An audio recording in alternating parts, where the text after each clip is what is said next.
आज आपण पाहणार आहोत वर्ष 2026 हे मुलांक 1 असणाऱ्या लोकांसाठी कसं असणार आहे। सर्वप्रथम थोडं 2026 बद्दल जाणून घेऊया। 2026 हे 1 अंकाचं वर्ष आहे।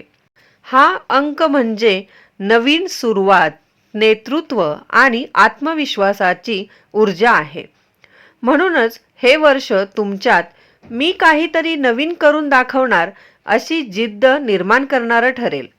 आता पाहूया मुलांक 1 असणाऱ्यांसाठी काय विशेष। जर तुमचा जन्म 1, 10, 19 किंवा 28 तारखेला झाला असेल किंवा तुमचा मुलांक 1 असेल तर हे वर्ष खास तुमच्यासाठी आहे। नवीन प्रोजेक्ट्स सुरू करण्यासाठी ही योग्य वेळ आहे। स्वतःचं काहीतरी नवीन सुरुवात करण्याची संधी येऊ शकते। कामाच्या ठिकाणी नेतृत्वाची जबाबदारी येऊ शकते आणि तुम्ही हे उत्तमरित्या निभावणारही आहे।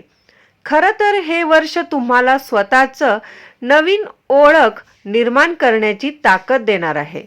थोड्या सावधगिरीच्या गोष्टी पाहूया आपण।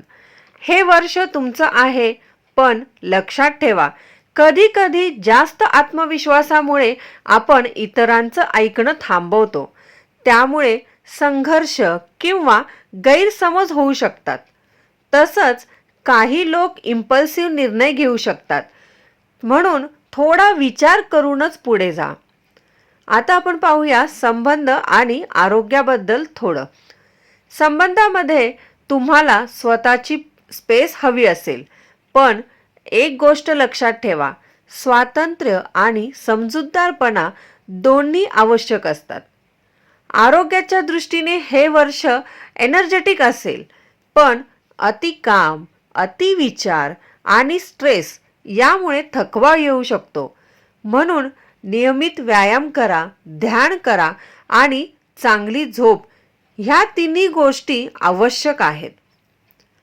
आर्थिक बाबतीत बघूया, नवीन उत्पन्नाचे स्रोत तयार होतील, पण इम्पल्सिव्ह खर्च टाळा।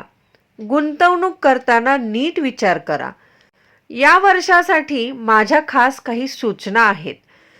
एक ठराविक लक्ष ठेवा आणि ते पूर्ण करण्यावर फोकस ठेवा।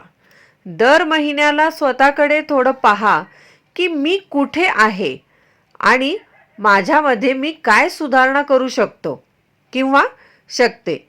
संबंधामध्ये संवाद ठेवा, शांततेने चर्चा करा आणि सर्वात महत्त्वाचं, निर्णय घेताना दीर्घकालीन विचार करा। तर हा व्हिडिओ कसा वाटला हे मला कमेंटमध्ये नक्की कळवा। हे होतं मुलांक 1 असणाऱ्यांसाठी 2026 चे भविष्य। जर तुम्ही मुलांक 1 चे असाल तर यावर्षी आत्मविश्वासाने पुढे जा आणि कारण हे वर्ष तुमचं स्वतःचं प्रकाशमान वर्ष ठरणार आहे। तर जर तुमचा मुलांक 1 असेल तर कमेंटमध्ये 1 असा लिहा आणि आपण आता पुढच्या व्हिडिओत पाहणार आहोत मुलांक 2 साठी 2026 कसं असणार आहे। श्री स्वामी समर्थ।